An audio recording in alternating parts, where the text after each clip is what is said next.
welcome to this month's Listening Librarians. I am joined, of course, by Jennifer, and we are again joined by Kimberly. Super happy to have her. And this month, we are all about retellings, whether that be fairy tales, mythology, anything in between. Let's go ahead and get started. Jennifer, you want to kick us off? All right, why not? My first book is actually a retelling of Shakespeare's Much Ado About Nothing. Ooh. The book is called Two Wrongs Make a Right. It's by Chloe Liese, and it came out in 2022. So our characters are Bee Wilmot. So we have our Beatrice. She is autistic. She's an artist, and she's kind of a chaos demon, but very lovable. And then we have Jamie Westenberg, and Jamie's first name is Benedict. Mm-hmm. So we have our Beatrice and Benedict. He is a pediatrician. He is a little bit reserved, uptight maybe, but he also has anxiety. So we have two characters with really good mental health rep. Now they have, instead of a meet cute, let's call it a meet disaster at a party that Bee's twin throws for her boyfriend, Jean-Claude. Jean-Claude is actually Jamie's roommate. Okay. And Bee's twin, Juliet, and Jean-Claude are dating and very interested in each other. And Jean-Claude proposes at this party. So there's a lot going on. But like I said, it's a total meat disaster between Bee and Ben, and the sparks fly, and not in a good way. But their friends decide we're still going to set them up. Of course. So they set them up on a blind date and get them both each other's number, but anonymously. So Bee is, they tell Jamie her other name instead of Bee. Mm-hmm. And for Jamie, they tell Bee his name is Ben. Okay. And so they're texting back and forth, and they're actually getting along on the texts. But of course, when they show up in person for the blind date, it's like, oh my God, what did they do? We got to get back at them. Oh. So we get kind of a revenge scenario. They're going to pretend they're a happy couple to get back at their friends for when they break up for good. But of course, it's not going to end that way. We know. What's interesting about the book, not only the retelling aspect of it, not only the mental health aspect of it, but it also talks about toxic relationships. Mm. Because Bee had an abusive boyfriend in the past. Mm. And so this, of course, colors how she sees guys now going forward. And she sees some of the same patterns in Juliet's relationship. So there's this side plot that, you know, she has to grapple with as well. And how is she going to deal with that and Ben and her mental health and her job and. So it's a really good book. The second book comes out later this year, I think. It tells a third sister story, and it's also very good, but we won't get into that one. But this one, the audiobook, is about 11 and a half hours long, and it's read by Charlotte North, who she gets Bee. Spot on. It's great. And Stephen Dexter for Jamie. And it's a wonderful, fun, heartwarming read. It sounds lovely. Yeah. All right. Are we going down the line? Hey, however you want to do it. Okay. So I listened to Wrath Goddess Sing, which is a novel that came out last year. It's by Maya Deane. And this one was narrated by Catherine Pucciarello. It was about 15 hours, and it's a retelling of the Iliad, which I will admit I have not read since high school. But it had the unique change of they made Achilles a trans woman. So a lot of the book actually does kind of follow what happens in the Iliad, but just kind of with that twist. One of the things I thought was really interesting is, I said Achilles, and that's how, at least here in Ohio, I've always heard his name pronounced, Right. or in this case, her name. In the audiobook, they said Achilles. So, and like Apollo instead of Apollo. And I was like, I don't know Greek. Have I been saying it wrong my whole life? So interesting because with the audiobook version. Anyway, we start with, and I'll say Achilles because that's how they said it in the audiobook, fleeing her home and her really abusive father. And meanwhile, Odysseus, who the Iliad is largely follows, has come home to recruit Prince Achilles to fight in this war against the Hittites, as he had heard that Achilles was this great warrior.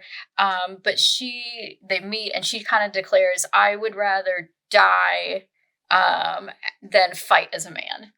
And so Athena, as in Greek mythology sometimes happens, the gods need to intervene. So Athena comes down and actually says, I will fully transform you physically into the woman that you are if you fight. And so she's like, okay, I'm on board for that. And so at that point, she leaves with her cousin, Patroclus. So that was another little change from the original Iliad. And is it Madeline Miller who has the famous book where they have Patroclus and Achilles in a relationship? Yeah. So this was a different from that as well, to show that this was like more of a familial relationship. And so we go and we fight, and it turns out that the gods are interfering again. So Helen is kind of our big adversary, and she sees Achilles as a mortal worthy to be her enemy. And it was overall just an innovative and interesting twist on obviously such an old story. Mm-hmm. It's great world building and very layered. And there is a lot of, if you're triggered by it, like transphobia, and then obviously just violence, kind of sexual violence, but then also the violence of war as well. So just a heads up. But I really enjoyed it. Nice. Yeah. What'd you listen to, Kimberly? Well, my first one is also a retelling of myth. The one I listened to first was called Stone Blind, and that is a retelling of the Medusa story. Oh, nice. Kind of triggering in spots, so you want to be careful if sexual violence is an issue for you, because of course the Greek gods did what they wanted to do sometimes. Yes. This is a retelling, like I said, of the Medusa story. She shows up on an island one day as an infant and gets taken in by her two Gorgon sisters. She grows up and she's different than her two sisters because she is mortal, where the other two are both immortals. Okay. So she grows up as a normal child would. When she hits 16, she's bored and she wants to go to the new temple to Athena. Mm-hmm. So she goes to the new temple, runs into Poseidon. Poseidon seduces her, we'll put it that way. And Athena gets very, very angry and turns her into what we know today as Medusa with the snakes on her head. Mm-hmm. So we're dealing with some revenge, and the story goes on. I won't give too much more away, but there is a lot of a feminist bent to it. Of nice. Look what's happened to these women, and it's not really their fault, and so. But it's narrated by the author. Who did a pretty good job with the narration. I know sometimes that's touch and go whether the author's going to narrate well. But her narrating was pretty good. I think it was around 8 hours, so it wasn't extremely long. I would recommend it to anyone who likes mythology retellings and can handle a little bit of violence. Nice. Yeah. Sounds good. Well, for my second book, I'm doing another romance because, hey, I finally got a chance to do romance. Yay. And I had thought long and hard about which retellings I was going to do because I was going to start off with just 2 separate Pride and Prejudice retellings. Okay. I love me a good Pride and Prejudice retelling. Yeah. But I thought, no, I'm not going to subject you guys to that. I'll just do one. So this one is a very loose retelling of Pride and Prejudice. It's a YA book called A Taste for Love. It's written by Jennifer Yen, and it came out in 2021. And the main character is high school senior Liese Yang, who helps out at her family's Yin and Yang bakery. Great and name. Yes, I love that. And any story that involves a bakery, I'm there. Yeah. I'm there. But she's kind of the troubled child compared to her older sister, Janine, and she has a tendency to push back against her mom's really traditional ideas about dating, you know, because her mom wants her to find a nice Asian boy and, you know, this is who you're going to marry, et cetera, et cetera. And she's like, no, come on.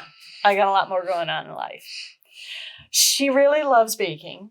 And so obviously she loves helping out at the bakery, but she's also agreed to help out at the bakery's annual junior baking competition.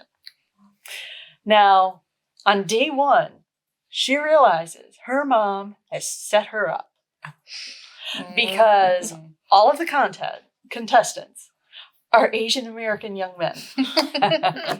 And they kind of drop some comments that are like, yeah, your mom's told us about you and we're in it to see, you know, are we going to date you too? Slight interference. Yeah. So she's like, what are we doing here?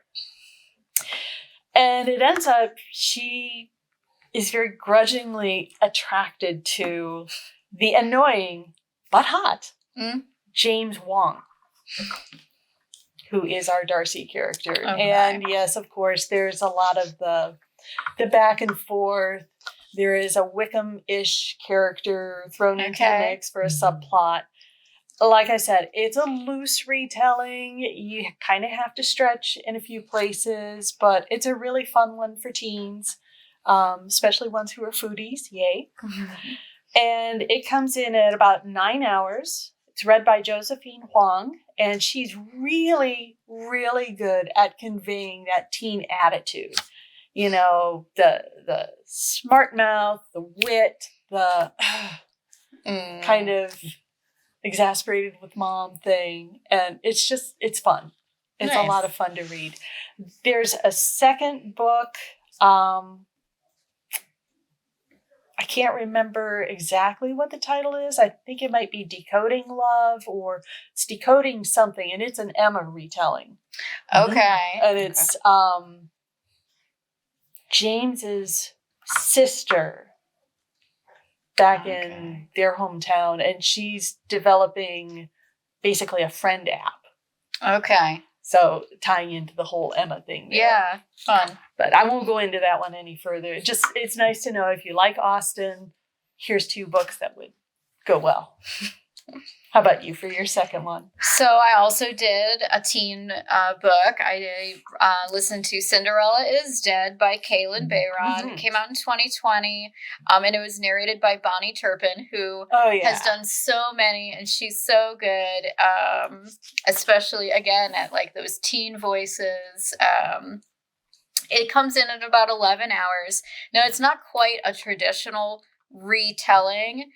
What it is I picked it because the community in which our main character, Sophia, lives in has retold and perhaps changed some details of Cinderella's story. So we all know Cinderella's story. You know, she's the ugly stepsister kind of in this family. Her parents have passed away and she's worked as a maid, and then she meets Prince Charming, and then they fall in love and they live happily ever after. Well, what happens is now it's been 200 years since these events supposedly have happened. This takes place in a fictional place called Marseille. And so Sophia is our main character, and she's getting ready for the annual ball. Sounds fun, right? Except no, young women are forced to go to this ball, and you can only attend 3 times. If you have not been picked by a male suitor by the end of your 3rd time going to this ball, things aren't quite so fairy tale. And so this king is using this Cinderella story to be like, oh, we just want you to have your happily ever after. But what it really is a way to subjugate the young women. And so Sophia decides that she is going to run away rather than be forced into a terrible marriage, in part because the men don't have to come unless they feel like it. Yes. So there aren't a lot of young men necessarily coming. She does have a friend, a gay friend who offers to marry her, but she decides she's going to run away, and which is essentially a death sentence. If she gets caught. And along the way, she meets Constance, who is the last known descendant of Cinderella's family. And together, they need to unravel what really happened to Cinderella, which was not the fairy tale we know. So there's a lot more than they expected. And I just thought it was real interesting. And I've liked everything Kalynn Bayron has written. So I kind of jumped on this. Nice. Yeah. What about you, Kimberly? Well, anyone who knows me knows that I am a giant Edgar Allan Poe fan. Yay. So I could not pass up listening to His Hideous Heart.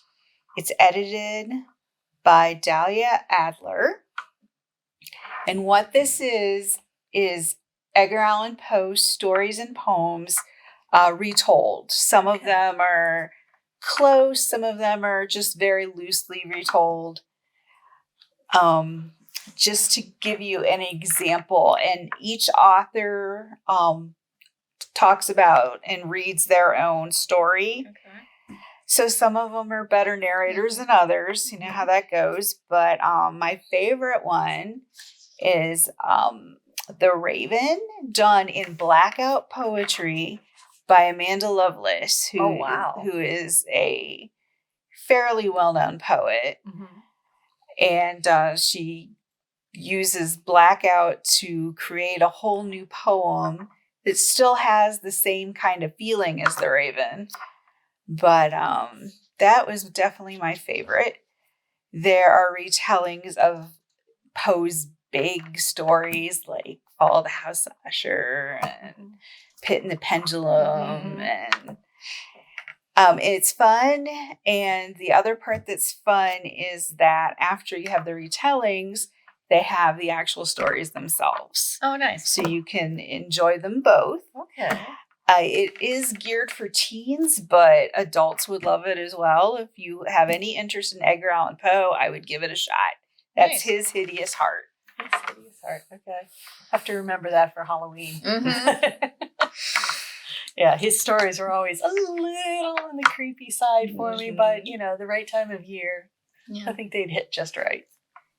I had to read The Pit and the Pendulum in high school, and I think it instilled the fear of rats in like a good portion of my graduating class. Yeah. Well, next month, you don't remember what we're doing next month? We're doing memoirs. Yes. Okay. Okay. We'll figure it out by then, obviously. I was gonna say I know November. I'm just thinking ahead. Don't make but me not, think that far. But not early. Yeah. We've got them planned out. It's just keeping them straight. Anyway, we will see you next month, and the topic might be a surprise. You don't know. Maybe even to us.